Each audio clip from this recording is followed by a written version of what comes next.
We turn to Brother Roy to listen to his words on archaeology.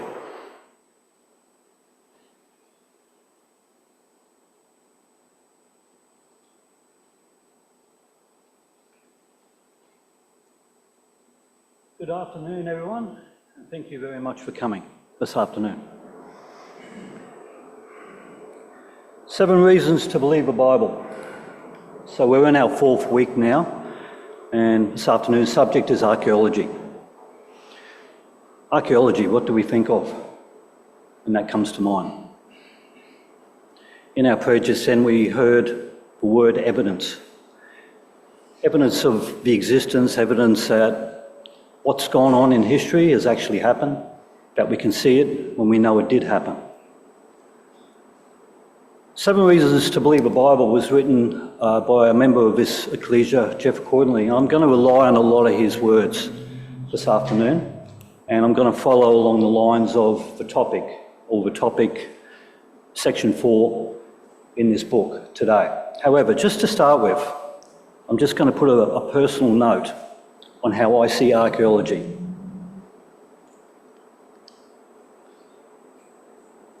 So, a few years ago, having the opportunity to be in Rome, and a family member of the people we were staying with at the time, there was an option that we could go and get a tour around Rome, see sites that we didn't normally see, or what you wouldn't normally see unless you knew the city like the back of your hand. We took the people up on this offer. There was a thing though, it was best to do this tour between late evening and early morning hours. We soon found out why this was so. We did get to see a lot of Rome, but most people wouldn't get to see, especially on a flying visit. So after seeing some places, I don't think we were supposed to be in a lot of places, but as you know with the Italians, sometimes rules are just a suggestion, but we got to see a lot of things. And here we are, roughly about 1:30, maybe 2 a.m. in the morning, and we thought we were about to depart home, go back for some sleep. Then all of a sudden, as we got out of the city and seemed to be a derelict, abandoned area, all of a sudden the car stopped. The lady got out of the car and beckoned us to go and follow her. And here we are in the middle of the night, in the dark, in Rome, and we're just outside of Rome, and all of a sudden she's walking through the grass.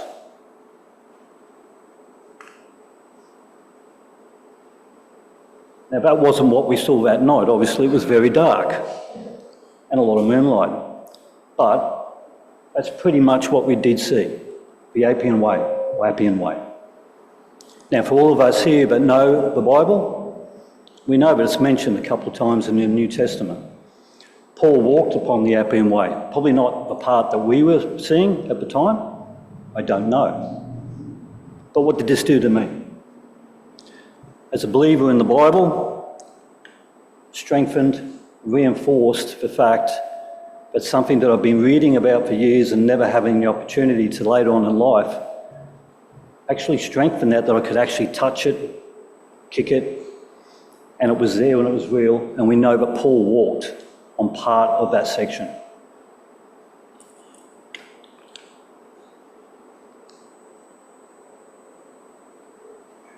Also having the opportunity later on to go see Athens and to see the ancient Agora. Got to be careful, that connection keeps moving a little bit. So we know in the Agora, and it's funny for those that have been there, you might realise you're driving around the streets, you know where you are, but all of a sudden it's just shops, cafes, tavernas, that type of thing. Then all of a sudden it opens up around the corner, and there you have it, right there. We know that Paul stood in the midst of the Areopagus and said, "Ye men of Athens, in all things I perceive that ye are very religious. For as I passed along and observed the objects of your worship, I found also an altar with the inscription to an unknown God, what therefore ye worship in ignorance, I will set forth unto you." So the story was that Paul was there and he was preaching and he spoke to these people. He spoke to them for a long time.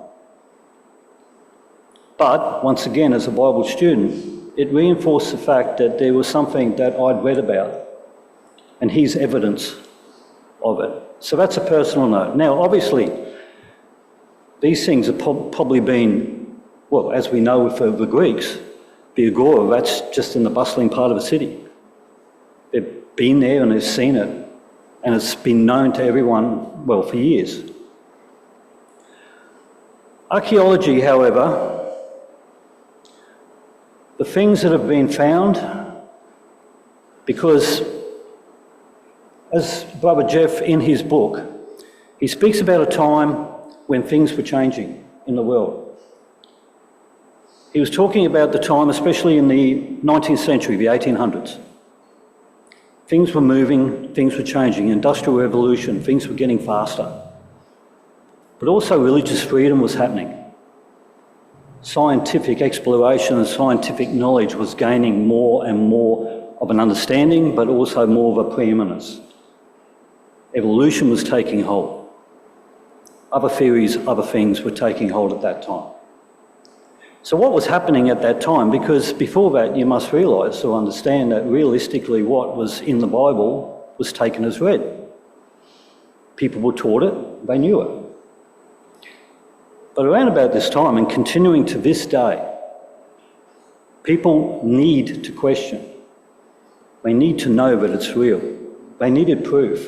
So all of a sudden, people are actually asking the question. Brother Jeff in his book said that it was higher criticism that was starting to happen, especially around the mid-1800s. So with this higher criticism, people were determined and they wanted and needed, like I said, to touch it, to kick it, to make sure that it actually did happen. So just going on, the Dead Sea Scrolls. We've probably all heard about them. We've probably all seen things about them. If we've been to Israel, they actually have a room that has the scrolls rolled out to view. So history bears testimony to the conclusion that the Old Testament books of the Bible existed at least as long as 280 BC. They were being translated into the Greek by 70 Jews in Alexandria at that time, and that version of the Bible became known as the Septuagint. Then, in the spring of 1947, the first Dead Sea Scrolls were discovered by a Bedouin boy. Apparently I believe that he threw a rock in and heard something break. This Bedouin boy in a cave at Qumran on the northwest shore of the Dead Sea. Over the next 10 years, a total of 900 documents were discovered in 11 caves.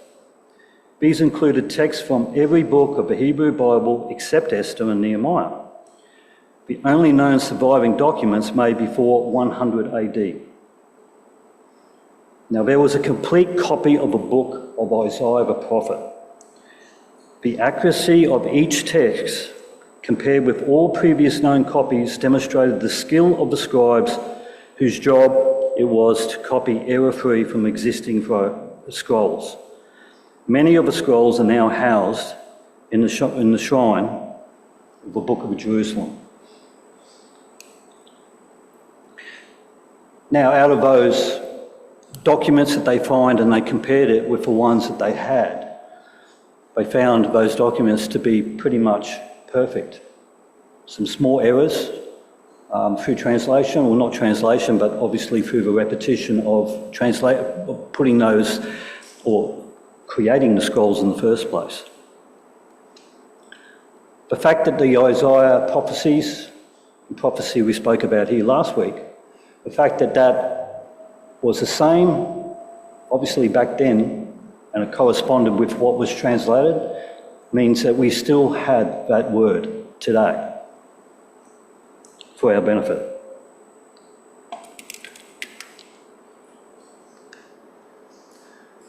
So moving on. We read a little bit about Hezekiah in our reading for introduction. We're going to deal with that portion in a minute. So Hezekiah, there is a tunnel under Jerusalem. It runs from a spring, I better look up that word, Gihon, yes, Gihon spring to the pool of Siloam. So you must realise that, especially in olden time where forts, cities, they had fortifications. But if that city became encamped around, sieged, then they needed water and food. Now food you can store, but water is a little bit different story.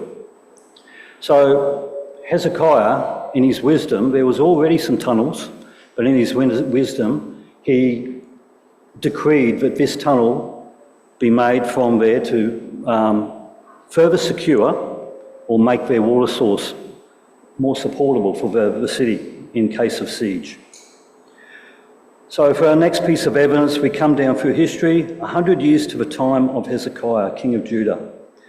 The 13th king of Judah, and Hezekiah, as we read in the Bible, was a good king who performed many great acts.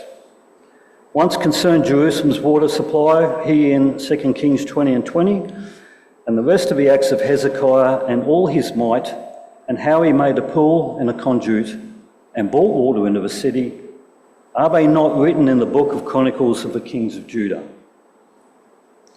Now, as the next words say, the critics, in this time of learning and people wanting to know more, critics had a field day because there was no evidence of such a tunnel. They claimed it was merely an embellishment to dress up Hezekiah's character. Hezekiah was a wise king who realised that Jerusalem should have an independent water supply in the time of any siege. Jerusalem's main water supply was the spring of Gihon outside the walls of the city. In past sieges, the city had to surrender through lack of that sufficient water over a prolonged period. Hezekiah therefore gave instructions to cut a tunnel from Gihon spring to the pool of Siloam inside the city. So how did he do this?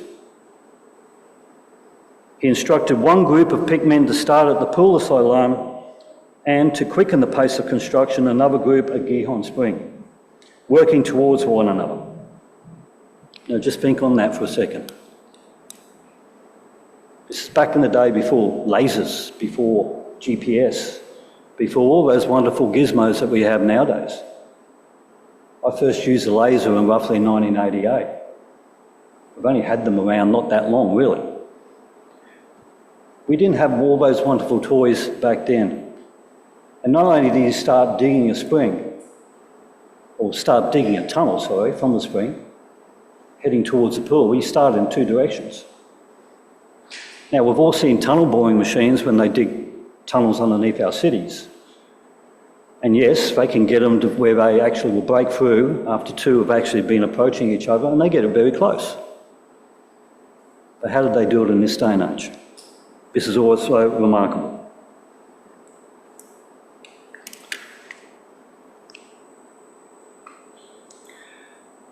So the tunnel was forged underground for a total distance of 1,200 cubits, or 583 metres, over half a kilometre.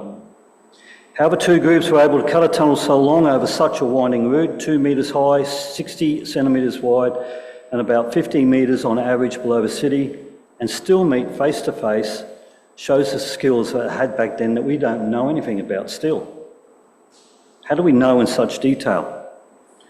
Well, in 1890, a truant boy playing near the pool found an inscription that was chiselled into the side of the tunnel.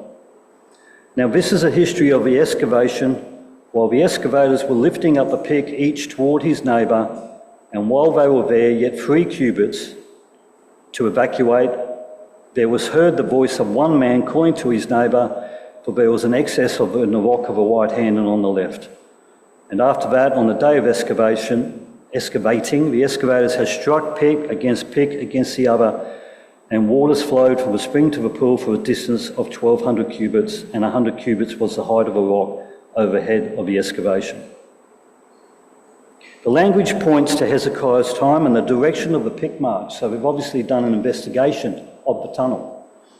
And you can see which way the men were actually travelling, obviously with the pick marks. And there were 2 obvious directions.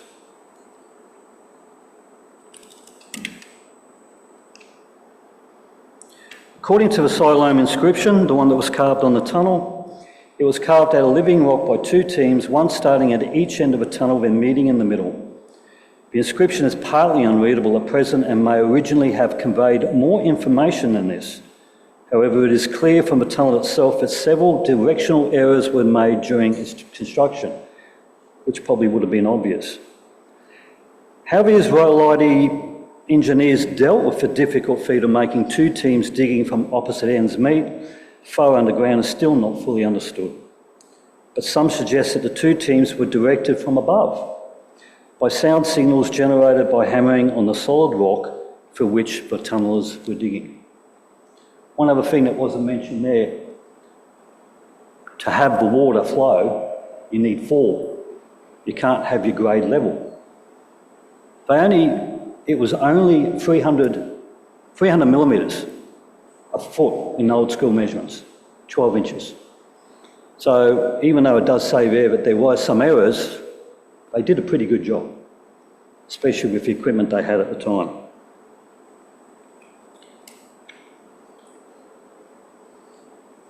So, still dealing with around about the same time. We're about to talk about Hezekiah and Sennacherib, and an artefact that was found, which is called Taylor's Prism. Now, just on these artefacts, obviously, until when everyone started asking questions and wanting to know more, archaeology, well, it was pretty hard to get into those places. It wasn't actually in 1948 when the nation of Israel was actually created that people had a little bit more ability to get in there once the fighting had stopped. But also too, with the Ottoman era, and when the Ottoman dynasty was drying up, and then we all know that with the English and with the French and how many things were taken and pillaged and taken back to museums like the Louvre and the one in London, and also one of these prisms, there's three of these actually. One of these is in America. And so the thing was that we didn't have all of this information right at the start. People weren't really looking for this stuff. Grave robbers and people that were taking stuff for the gold and everything else and the jewels that was attached to it, maybe. But to actually keep it for proof wasn't done until very recently and still goes on to this day, which we're going to see in a minute, actually. So Sennacherib's annals are the annals of Sennacherib, emperor of the Neo-Assyrian Empire. They are found inscribed on several artefacts, and the final versions were found in 3 clay prisms, such as the one we had pictured, inscribed with the same text. The Taylor prism is in the British Museum. The Isaac or Chicago prism is in the Institute of the Study of Ancient Cultures, and the Jerusalem prism is in Israel Museum in Jerusalem. The Taylor prism is one of the earliest cuneiform artefacts analysed in modern Assyriology. It was found a few years before the modern deciphering of cuneiform. And this Taylor prism is thought to have been found by Colonel Robert Taylor in 1830 at Nineveh, which was the ancient capital of the Neo-Assyrian Empire under Sennacherib before its initial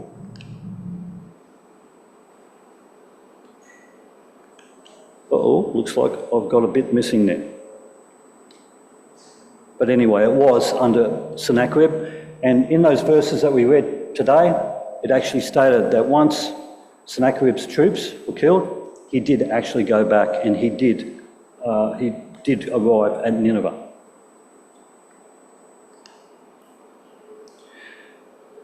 So this prism is another piece of evidence that relates to the line of Hezekiah, the time of Hezekiah, king of Judah. Taylor's prism, named after the archaeologist who discovered it, is also called sometimes Sennacherib's prism. King Sennacherib, a powerful king of Assyria, wrought havoc on nations around the southern kingdom of Judah, and advancing on Jerusalem, captured 46 cities of Hezekiah's kingdom. With his army of 185,000, he set siege to the city of Jerusalem, as recorded in 2 Kings 18:19, Isaiah 36 and 37, and 2 Chronicles chapter 32. It is hard to imagine that such a huge army, it outnumbered more than 3-1 the size of a Roman army of Vespasian and Titus, that captured Jerusalem almost 800 years later in AD 70, as we know.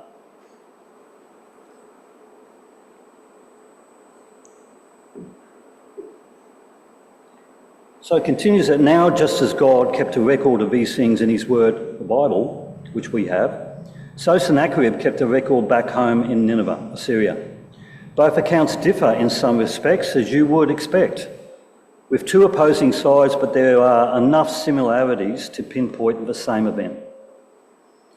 Now, in the prism, Sennacherib, as it goes on to say, claimed that he did lay siege to Jerusalem, with an emphasis, can't get that one, on overthrowing many other cities, which is true.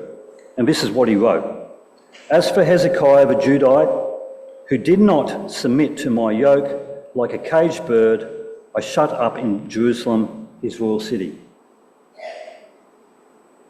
He did not claim to have captured Jerusalem, however, and for very good reason. Hezekiah had prayed to God for deliverance, as we read. Well, the portion didn't actually say that, but portions leading up to it did say that Hezekiah did this.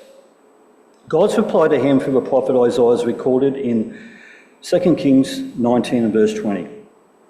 Then Isaiah the son of Amos sent to Hezekiah, saying that thus saith the Lord God of Israel, that which thou hast prayed to me against Sennacherib, king of Assyria, I have heard. 2 Kings 19 verses 35 to 36 reveals how God brought about deliverance, and we read this before. And it came to pass that night that the angel of the Lord went out and smote in the camp of the Assyrians 185,000. And when they arose early in the morning, behold, they were all dead corpses. So Sennacherib, king of Assyria, departed and went and returned and dwelt at Nineveh.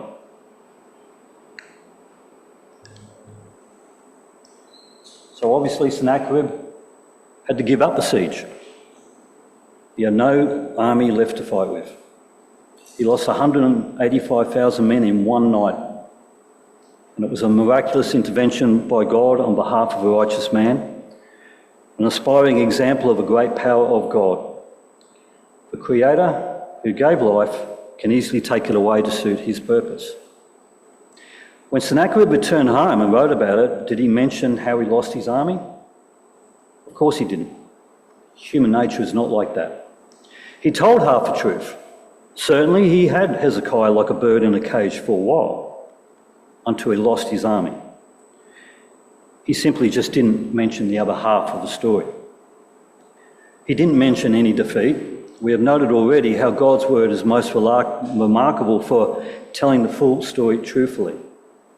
In any account of his good people, Israel, we read the bad as well as the good. There are defeats as well as victories. There are bad kings as well as good kings. It's all part of that ring of truth, that aura of authenticity, which makes the Bible unique. So now, if I was giving this talk probably about 4 months ago, maybe 5 months ago, let's say May, early June, that's where I would have stopped it, this section anyway. However, on June 11, it was actually come out that there's been some more of the story that's been unravelled, so to speak, to give us more information. So this was a new news item that I took from, it's a Fox News. Up the top, Sarah Rumpf Witten, Fox News, June 22nd, 2024. Newly found Assyrian camp supports epic biblical account, expert says. A recent discovery in Israel may corroborate an epic biblical account of an angel of the Lord wiping out 185 Assyrian soldiers, an independent scholar claims. Stephen Compton, an independent scholar specialising in Near Eastern archaeology, used modern mapping technique to find the discovery of what he believes are ancient Assyrian military camps circa 700 BC. The discovery, which is also detailed in the Syrian texts, Greek histories and the Hebrew Bible, could verify the biblical account of 2 Kings 19:35, Isaiah 37 verses 36 to 38, and 2 Chronicles chapter 32 and verse 21. And it came to pass that night that the angel of the Lord went out and smote the camp, and 185,000, and when they arose in the early morning, behold, they were all dead corpses. The scholar details his findings in the journal Near Eastern Archaeology and shared with Fox News Digital the historic significance.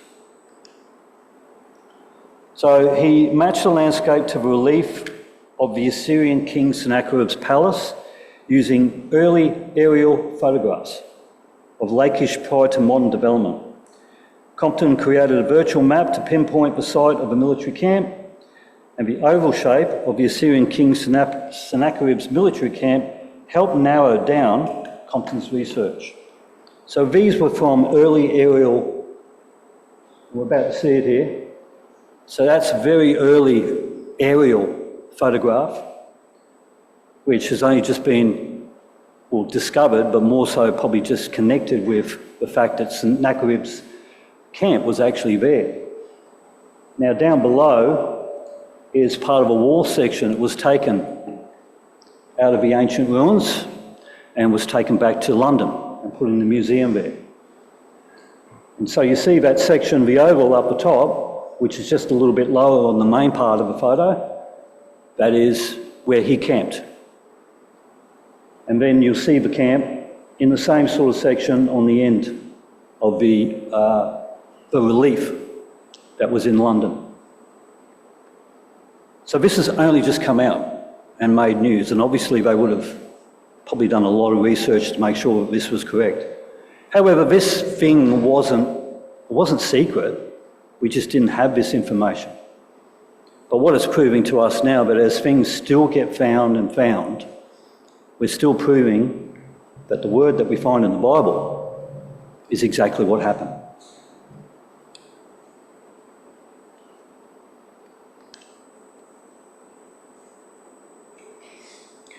We're just going to move on lastly to Belshazzar. In chapter 5 of the book Daniel, there is reference to Belshazzar, a Babylonian king, and Daniel tells us that Belshazzar was the last king of Babylon. Yet for centuries, Belshazzar's name was found nowhere outside of the Bible. Historical records named Nabonidus as Babylon's final king. Some scholars in the early 1800s therefore rejected Daniel's account and rejected it out of hand.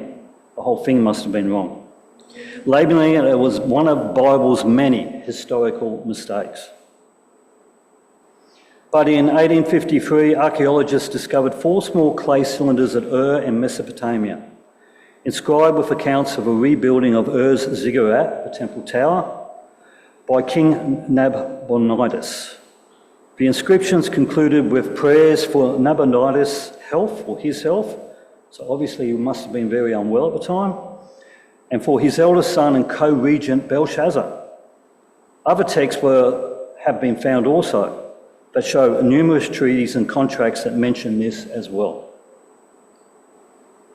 So with that discovery, upon discovery of Babylonian inscriptions, however, it is now clear that Nabonidus appointed his eldest son Belshazzar as his co-regent.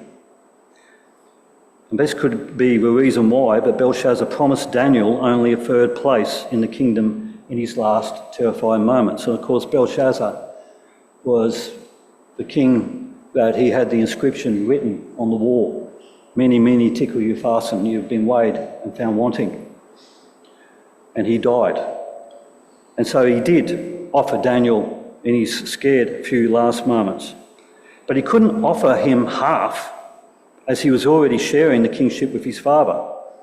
We've seen how the Bible gives evidence not found in other writing. So yes, there is a lot more that I could bring up today, but we would be here for a long time. Just a few points of how archaeology and things that we're finding now, they are proving the Bible right. just another reason why we should believe the Bible. Things are there, things are for us to see. We have 7 reasons listed in that book. This is one of them. All the clues, all of the information is out there, we just need to be looking for it. We need to be caring. The Bible does tell us to try the spirits to prove all things as well. But as time and time again, and as history is recorded, the Bible is still proved right. Thank you.